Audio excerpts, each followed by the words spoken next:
Mesdames et messieurs, merci de vous savoir très nombreux devant vos petits écrans pour suivre votre émission Parlons Vrai dans Nettic News TV. Cette émission, nous allons un peu décortiquer avec l'expert maison, M. Delphin Bateko, sur les différents contrats, les différents traités signés par la République démocratique du Congo avec le pays voisin.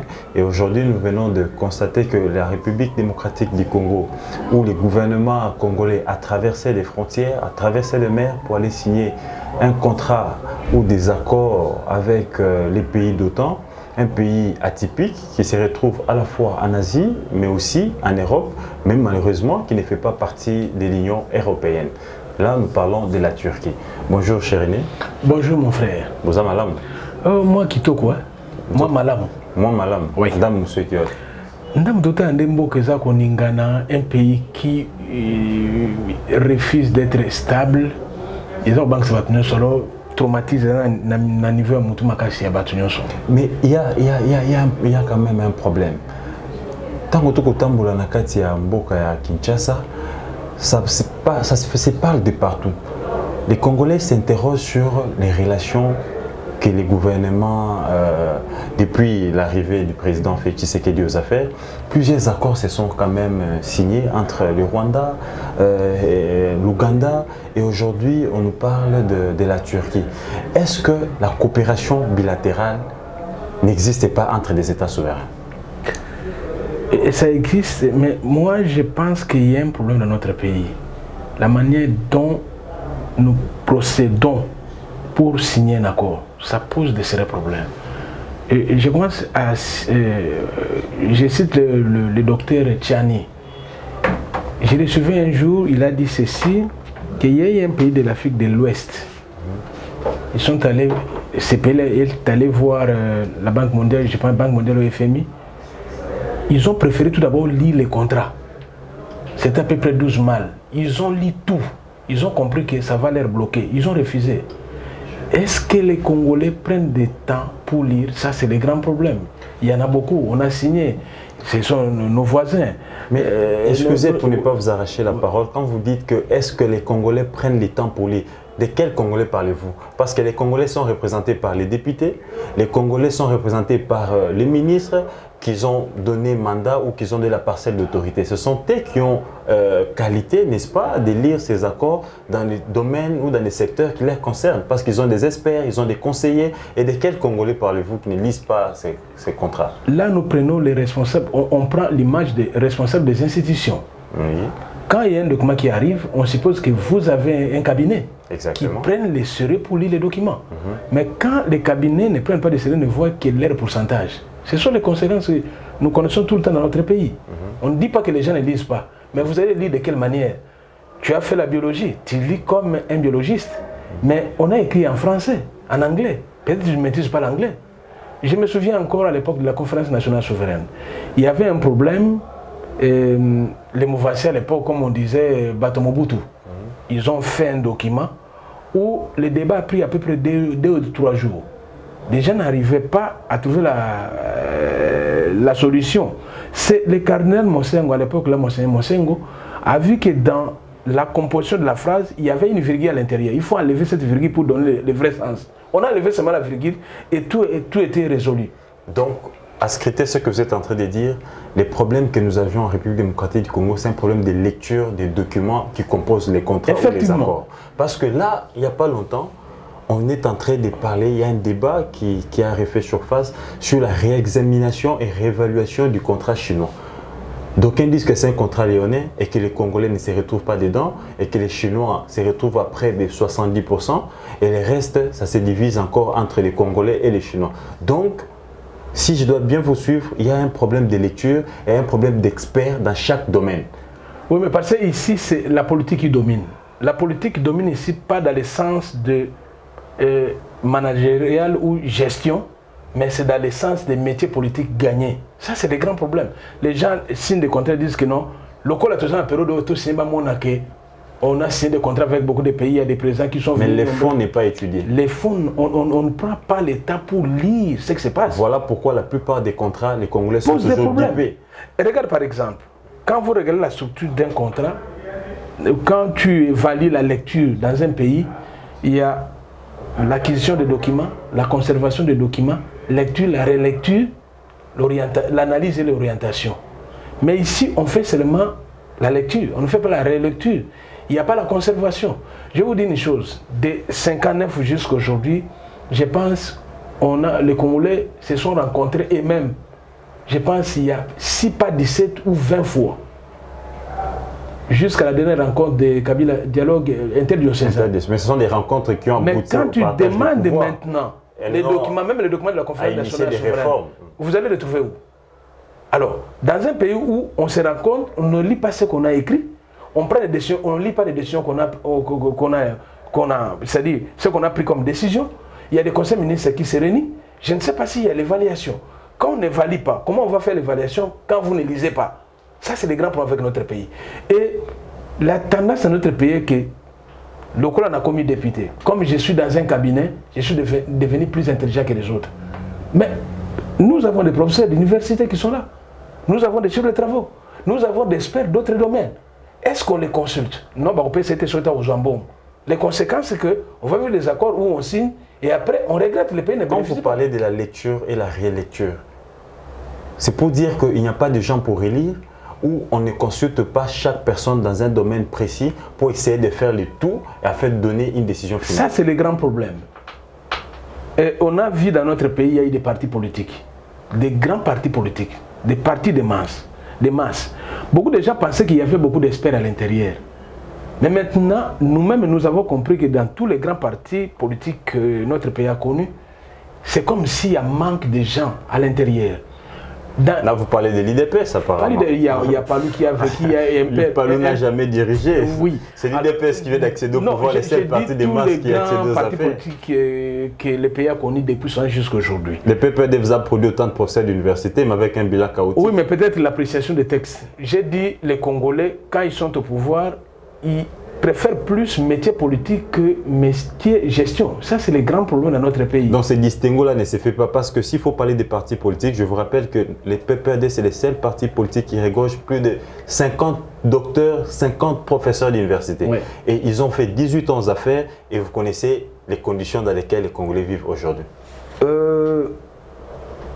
La science politique, la raison d'être de la science politique et administrative, c'est gérer en suivant les structures qu'on a mis en place. C'est-à-dire gérer en tenant compte des normes qu'on a mis. C'est la raison pour laquelle on a ajouté administrative. Mais maintenant, les gens qui utilisent la politique comme métier, ils ne voient pas les règles. Ils ne connaissent pas les lois. Ils ne voient que leurs intérêts. Tu peux être docteur, tu peux être professeur. Quand tu ne respectes pas les règles, on tombe. Donc, à l'époque de Mobutu, il y avait des professeurs qui étaient avec Mobutu. Exactement, mais on n'avait pas un grand nombre de professeurs comme sous Kabila. Donc si je comprends bien, les vrais problèmes ici en République démocratique du Congo, c'est un problème de textes qui ne sont pas minutieusement bien traités, bien lits. Et maintenant, que faire pour que nous ne puissions plus retomber dans les mêmes erreurs du passé? Pour qu'on ne soit pas là toujours dans des cycles d'endettement, qu'on revient dans des contrats où le Congo sort toujours perdant. Que faire maintenant pour essayer de sortir de ces trous, de ces longs trous longtemps entretenus? Mon cher ami, quand vous regardez partout ici, tu vois, il y a des entreprises de presse partout. Hein. Il y a beaucoup de télévisions pour le moment. Est-ce que tu as vu déjà des bureaux d'études en RDC? À Kinshasa, il n'y en a pas. Il y a beaucoup de pays, ce n'est pas les membres du gouvernement qui décident ou qui orientent les textes. Vous allez utiliser un bureau d'études, il lit les documents, il l'apprécie, il dit non, voilà les documents. Mais ici, il n'y a pas de bureau d'études. Comment voulez-vous qu'on arrive à donner de bonnes orientations? Par manque d'experts ou par manque d'organisation? Manque d'organisation. Nous manquons l'organisation. Nous avons, il y a des gens qui ont fait presque tous les domaines. Mais le problème avec la RDC, c'est l'organisation qui nous manque. Mais on a l'impression qu'on est expert quand on pose affaire, on est technocrate, on est dans la vérité quand on pose affaire, mais une fois nommé, on perd même ses réflexes. C'est comme s'il y a une sorte de vaccin ou d'un système déjà vacciné, une fausse affaire, ces vaccins-là t'atteignent, on ne sait plus faire quoi, quelque chose de bon. Oui, c'est vrai, mais moi je pense que c'est nos origines. Est-ce qu'avant d'entrer en politique, vous venez d'une famille riche ou famille des intellectuels, ou on vient d'une famille pauvre, vous voulez vous enrichir là-bas? Est-ce que le problème c'est la richesse ou la pauvreté? Qu'est-ce que je veux dire? Les problèmes, c'est la richesse ou les problèmes, c'est les valeurs qu'on défend? Mais c'est ça. Ici, en RDC, les gens ne défendent pas des valeurs. Les gens voient leurs intérêts. Par exemple, on me nomme, les gens de mon coin vont venir dire que non, et comme ils tournent à Bissau. Alors, il y a aussi une autre chose. Ici, nous vivons dans un pays, comme je venais de dire, les gens ne prennent pas au sérieux des choses publiques, quand ils gèrent des choses publiques. Ils oublient que je vais faire ceci pour cela. Prenons l'exemple, quand Kabila est au pouvoir, de 2001 jusqu'à 2018, non? 18. Il n'y en a pas. 24 novembre, comme ça qu'on non, ça, il y a eu des routes. Non, comme ça, on mais une route, Kabila Moutatongi, on n'a pas vu ça. Peut-être l'Union européenne a intervenu, c'est vrai, dans les cas de coopération. Il n'a pas fait ça. Mais quand on a posé une fois la question à Kimbouta, il y a un contrat chinois, on devait construire des routes, mais bien sûr, j'arrive. Et j'arrive. Kimbouta vient au Japon, on a quand il dernier voyage, on lui pose la question.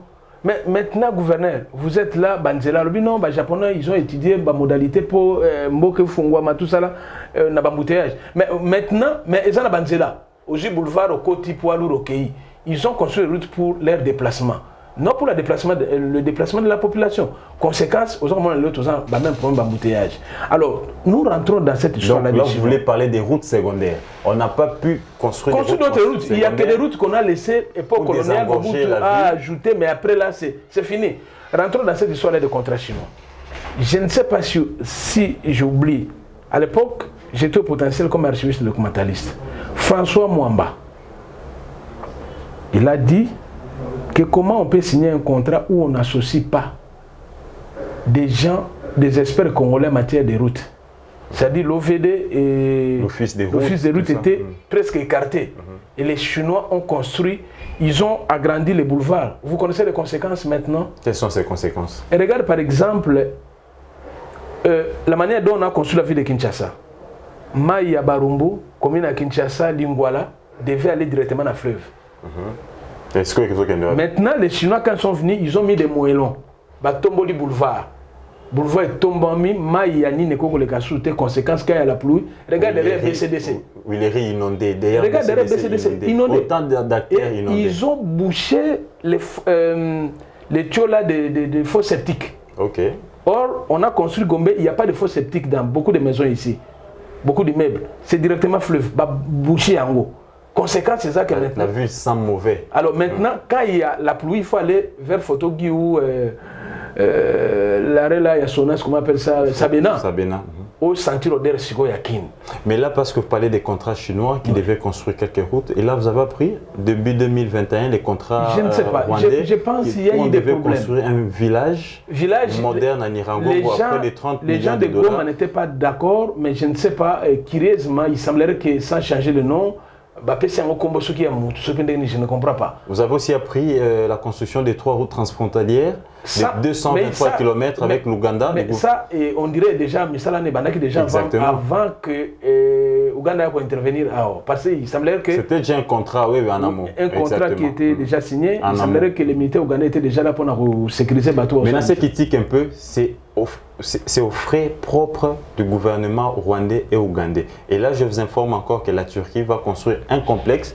Parmi les actions de la Turquie, ils construiront un complexe où abritera toutes nos institutions financières. Et en contrepartie, qu'est-ce que ces États-là gagnent? Et je vous rappelle que la coopération bilatérale, n'est-ce pas, c'est une coopération de 2 pays souverains qui s'aident mutuellement, mais en gardant sa souveraineté. Qu'est-ce que ces pays-là gagnent en venant investir en RDC? Mon cher ami, j'étais avec une étudiante de l'IFASIC. Faisait, je pense, relations, journaliste de politique extérieure. À ma grande surprise, l'étudiant là voulait étudier nos coopérations avec d'autres pays. On a fait des recherches, on a trouvé que c'est seulement la Belgique ou la France qui nous donne ici. On a vu nulle part où la RDC a donné à la Belgique ou à la France. Même pas l'Amérique. C'est toujours appelé ambulance. Bapesi, Boye, on a construit ceci. Nous, on n'a jamais fait de l'autre côté. Et on ne sait pas ce qu'eux gagnent en faisant cela. Et il y a un adage qui dit la main qui donne, c'est la main qui domine. Effectivement. Yangwana Nazar Mituna, est-ce que réellement le gouvernement contrôle nos minéraux? Je ne sais pas. Est-ce qu'on ne va pas revenir ici avec ces problèmes qu'on a avec les contrats chinois? On ne va pas revenir il y a 5 ans, 10 ans sur les mêmes contrats avec le Rwanda, avec l'Ouganda et aussi avec la Turquie? Vous pensez que cette fois-ci, on a lu et on a relu les textes du contrat? Je ne sais pas, parce que d'ailleurs on dit que le contrat est Kabila Moutabanda qui est en on a dit que c'est Kabila qui était à l'époque là, l'actuel président était Premier ministre, non? Est-ce que d'abord ces contrats et ces accords sont publiés dans les rapports officiels? Parce que c'est ça qu'exige la loi. Ça c'est notre problème. Ici, même des lois, on dit quand on a publié une loi, on les publie à partir du journal officiel, il faut qu'on les traduise dans 4 langues nationales. Est-ce que ça a toujours été fait? On ne le fait pas. Et les gens ne connaissent pas. À qui la faute? Mais c'est le problème du gouvernement. C'est le gouvernement qui devait financer et les ONG qui devaient vulgariser les lois ne le font pas. Il y a un adage africain qui dit que Mbi c'est pour la Kanamutu et alors, le problème, ce n'est pas seulement les gouvernements. Nous avions une institution, président de la République, qui devait donner les go. Et ce n'est pas lui qui est responsable. C'est vrai, le journal officiel dépend de la présidence. Je ne sais pas quel budget qu'on loue. Le problème, c'est un problème de budget ou c'est un problème, n'est-ce pas, d'ordre et puis de respect des textes? Je crois que peut-être les gens ont peur. Merci beaucoup, très chers amis. Je crois que les gens ont peur, peut-être. Nous allons continuer cette émission avec l'Espère Maison des Frères Bakeko. Merci de les avoir suivis. Rendez-vous demain à la même heure et sur la même chaîne. Au revoir.